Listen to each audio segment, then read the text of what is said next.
We're here today at the 51st annual meeting of the American College of Obstetricians and Gynecologists. My guest today is Dr. Fred Frigoletto, the 47th president of the American College. Fred, thank you very much for joining us today. It's a real pleasure for me to sit and chat with you and to find out a little bit about you and your relationship with the college. Well, equally for me, and thank you for inviting me. I look forward to it. Let's begin. But maybe you could tell our viewers a little bit about your background, where you took your training and something of your career. Well, I trained after I graduated from medical school, Boston University.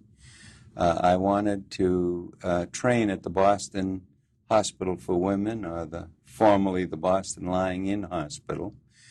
And in those years, the requirement was that you had 2 years of general surgery before starting your OBGYN residency. So I did 2 years of general surgery and then went to the Boston Lying-In Free Hospital for Women and had 3 years of OBGYN training. And after that, what was your... Well, after that, I was going to go back to my hometown in Fitchburg and rejoin the family. My dad was wondering when I was going to start making a living, and that was the year that Duncan Reed was about to be or just become president of the college, and he was the program director and chairman of the department. Asked me if I wanted to spend a year working with him in his practice because he was going to need some help due to his new commitment to the college. And that was very, very attractive to me. And it probably changed my life and my career, and I never got back to Fitchburg. And where was Duncan at this time? Duncan was at the Boston Lying-In and professor and chair of OBGYN at Harvard. And have you spent now your entire career then in Boston? I have been my entire career in Boston. And currently you're at the Massachusetts General, I believe? I'm at the Massachusetts General Hospital and chief of Obstetrics and General Gynecology and vice chairman of the department. Well, let me then ask you a question, and I think you may have already answered a little bit of. Your first exposure to ACOG. My first exposure to ACOG was through Duncan and the Massachusetts section chairman at that time, who I got to know through Duncan. And, of course, another ACOG president was also there, George Ryan. So he was going to become president 13 years later, but he had already been active in local ACOG affairs, and it was actually he who 13 years later sought to or suggested strongly that I get involved with national ACOG, and I think he helped make it possible for me to become a member of the Committee on Obstetrics. I believe that was in 1980. What was the most important aspect of being involved with the college to you at that time? Well, the fun of it was great. Meeting all of the people, the social aspect of it, and then it fit into my work. You'll recall there were no subspecialty areas at that time, and one of the first things that I did at the Lying-In was start a unofficial maternal fetal medicine service long before we were talking about maternal fetal medicine. And there was a strong connection between that hospital, which was a tertiary hospital and a referral hospital, the fellows in the section and actually in the district, New England, being a relatively small geographical area. And so it was a great connection because getting to know them, they're getting to know me outside of a formal medical engagement. was very supportive to the development of the concept of what came to be some few years later, maternal fetal medicine and a referral service. Did you run into much resistance when you first started this type of referral pattern? Well, I don't recall that I did, because it was almost unintentional. It was just happening. It wasn't like the present environment where there's a very formal business plan and everybody gets together and decides how many new cases are going to arrive each week and each month and each year. It was sort of a little more informal, lots of camaraderie, and lots of communication over the telephone, but a kind of a pressure-less kind of relationship. Did you see a lot of referrals in those early days, or were they? We saw a tremendous number of referrals. We were sort of the only show in town, and built up a wonderful service. We over the course of 5 or 6 years, we used to always have 10 or 12 antepartum patients in the hospital all the time. Fred, you've always been ahead of your time, and obviously there you were way ahead of your time. Yeah, and it wasn't cold or calculating. It just seemed like there were a certain number of patients who needed continuity of care in an environment that was operational 24 hours a day, and it just worked. It's always nice when it works. It's always nice. Now, you mentioned Duncan Reed and George Ryan. Were there any other people who were influential in encouraging you in ACOG? Yes, John Jewett, probably not as active as either Duncan or George Ryan in national ACOG, but he was another figure, at least in the New England area. And you may recall he was extremely well known for his writings on maternal mortality and his maternal mortality reports in the New England Journal of Medicine that became almost landmark presentations of cases that he reviewed as a chairman of the Maternal Mortality Committee in the state of Massachusetts, which also was I think, a front runner in terms of a real active, productive maternal mortality review committee. I understand that there was also another Ryan there that was very influential in that area. Well, he was a real mentor of mine. My relationship with Ken was the longest of any of these. Ken succeeded Duncan Reed, and so I had known Duncan well during my residency, and then for the first 4 or 5 years after residency. And then he retired. And then Ken Ryan came. He had trained there and then came back to Boston to assume Dr. Reed's chair. And although we were quite different, we developed a very long, lasting, and very close relationship with each other. He changed my career almost as dramatically as Duncan did. The fact that I stayed at an academic medical center is Duncan's contribution, but I really never thought of doing academic, scholarly, and research activities.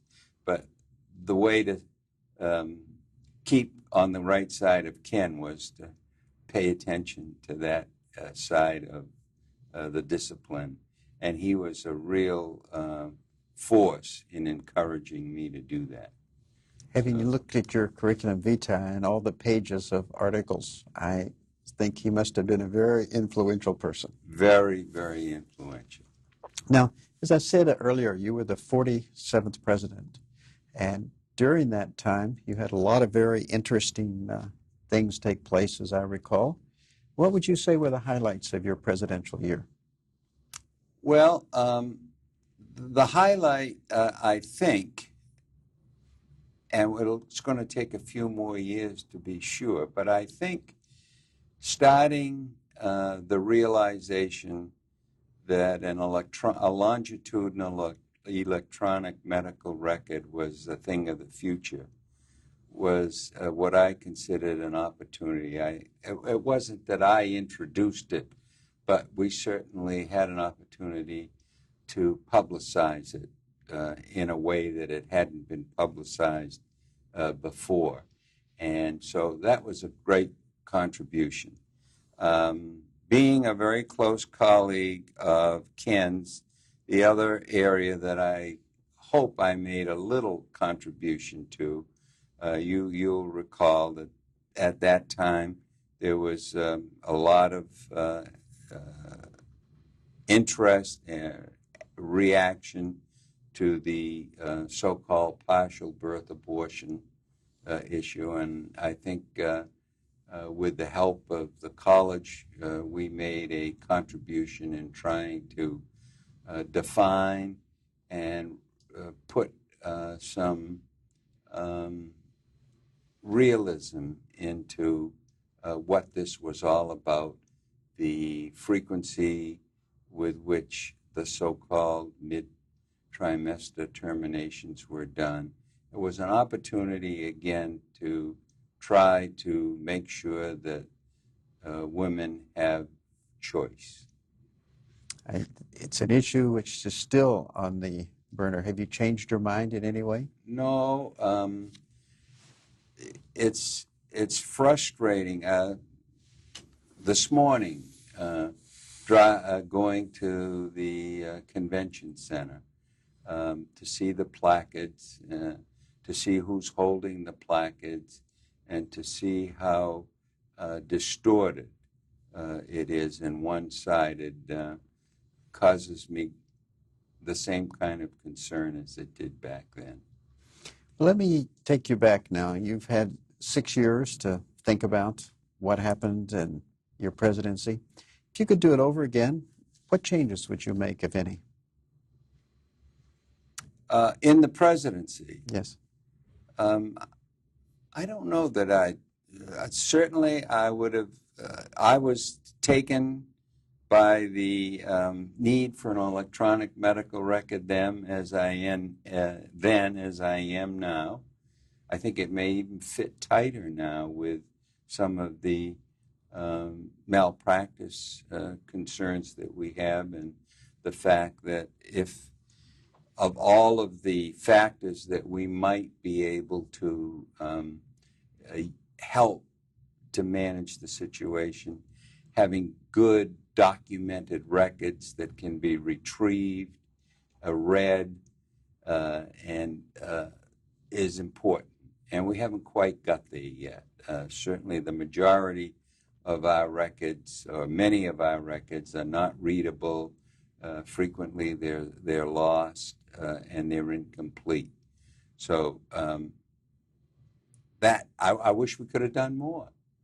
I wish that we had millions of dollars and could have done more. I think I've realized since then that it was a job that is a national job rather than a single organization's job. But I think we might have sparked the interest, because I see that more and more of the systems around the country are involved with that kind of a record now. You do have a record like that at your own hospital now. I've obviously been privileged enough to see it. How is it working for your hospital? It has every delivery and pregnant women that we've cared for since we opened the service in 1993. That was a new service, you'll recall. There was no obstetrics at the Mass General Hospital.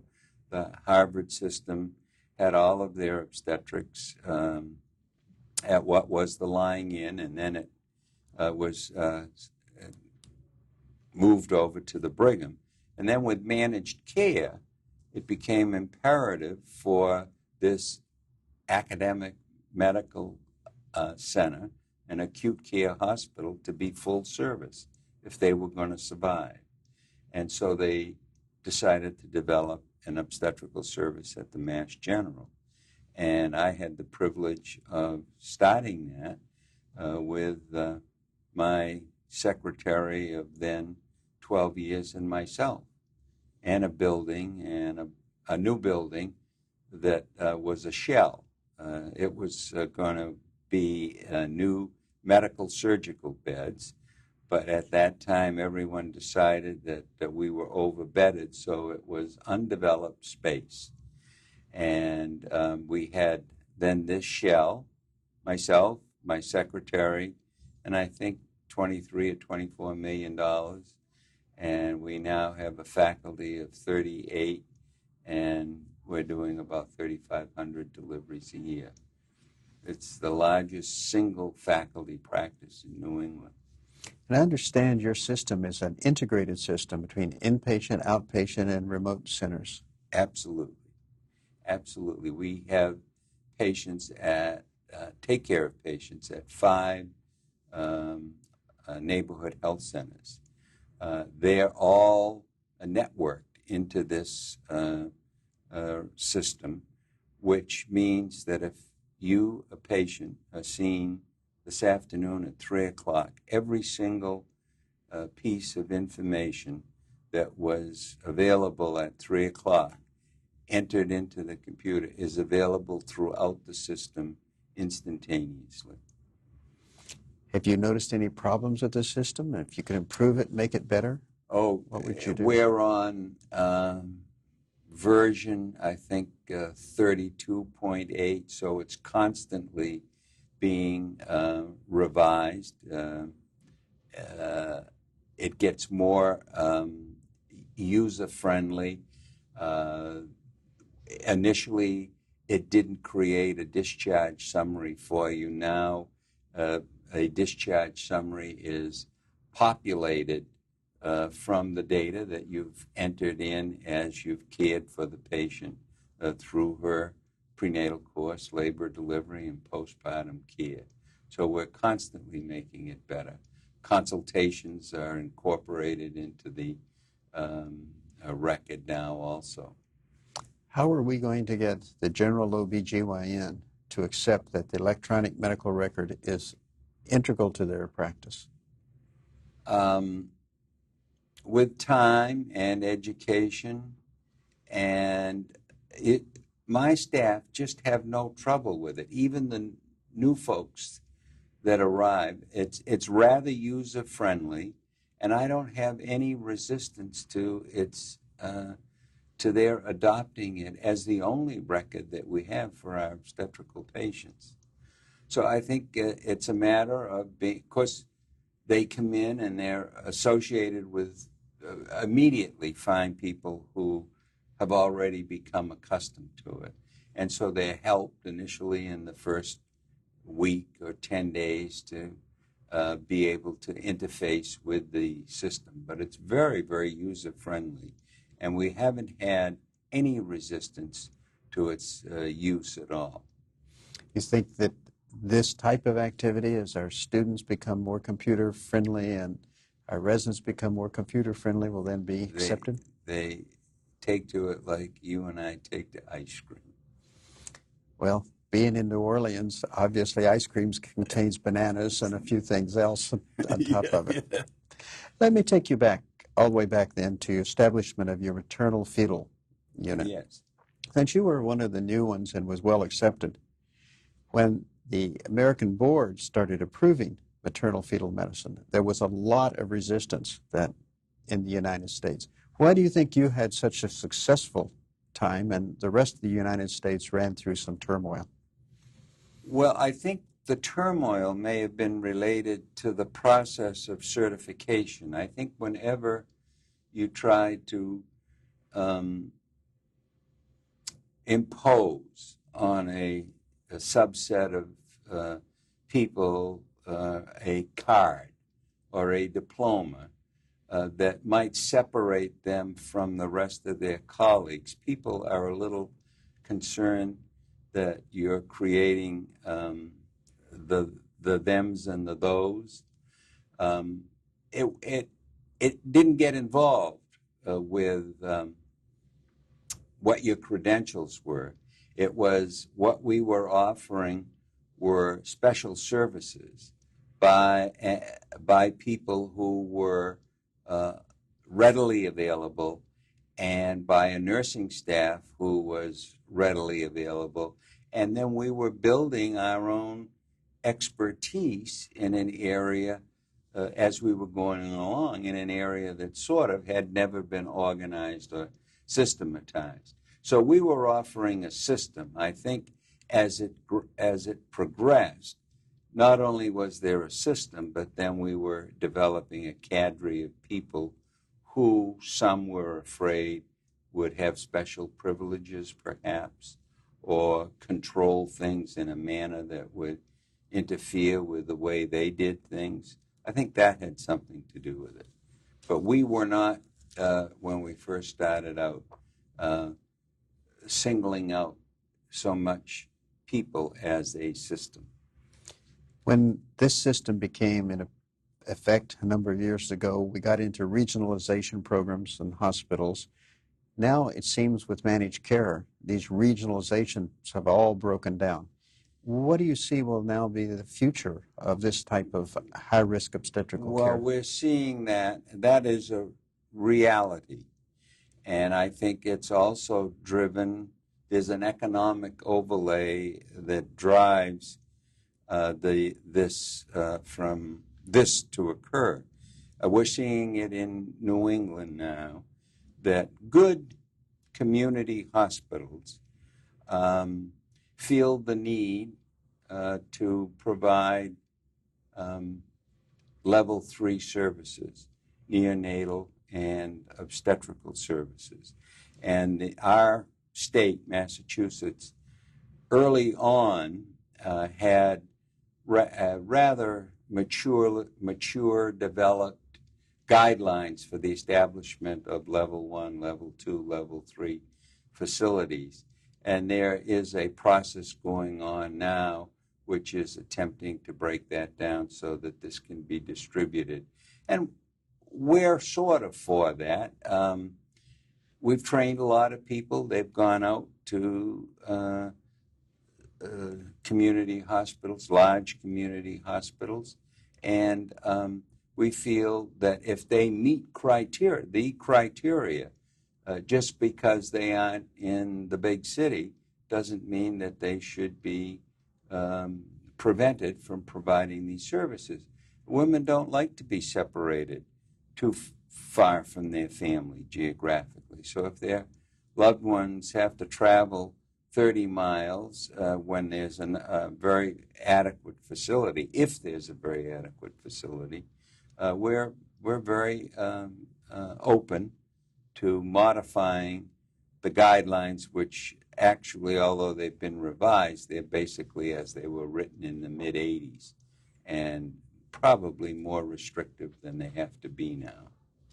There are a number of questions being raised about our curriculum and our training programs now as to whether the young residents that are finishing the program are in actuality trained to handle many of these high-risk things. Well, I've thought about that a lot, and I don't know whether my thinking is correct or not, but I think the content of the curriculum has become so broad, and there are so many things that I never was introduced to or had to learn. I do see, as I watch the changes, I see people know a lot more about a lot of things, but so many of the things that are truly the bread and butter of our discipline, they have a much more superficial experience with and knowledge of. Now that's absolutely a perception and it lacks the data to support it. I certainly know you know that we have colleagues who feel the same way, but whether it's really a fact or not, I don't know. But I think we got sidetracked a little bit. We're sort of tried to become geneticists and endocrinologists, and you can only do that with more training. I don't think it's realistic to expect that to be part of the cloth at the end of our present training programs. Let me take you back to the very first times when you set up this referral service, the patients you were seeing, and then take you to today. What do you see has been the major change in obstetrics between then and now? The major change, I think, ultrasound. And why would you say? Well, it's changed how we deal with. Really, I think back when we started, we were dealing almost exclusively with mother, which isn't all bad, by the way. But it was really a mother who was having a problem, the diabetic, the hypertensive patients with autoimmune disease. That was the emphasis. And then when ultrasound came along, of course, before that, the fetal heart rate tracing sort of introduced us to the fetus as a patient. But it was later in pregnancy that it had a use, and it was somewhat limited, as you know. So ultrasound really allowed us to learn an awful lot about the fetus and the interaction between fetus and mother. And so I think that has been probably, from within our own discipline, the single most important contribution to the discipline. Now, the genetics, which I think we have to be a little more circumspect about taking all the credit for. It's terribly important, but I think that's been contributed by some of our colleagues who are in another discipline. And if I were to ask you, where would the next 10 to 15 years take our specialty? With your background and knowledge, what would you anticipate is going to be the major changes that we will see? I'm naively optimistic that we're going to be successful in dealing with the 10 or 11% of pregnancies that end too early, that contribute most heavily and dramatically to perinatal morbidity and mortality and long-term morbidity. You've obviously had to deal with a lot of those in your practice. It is the biggest single area that tertiary care units deal with.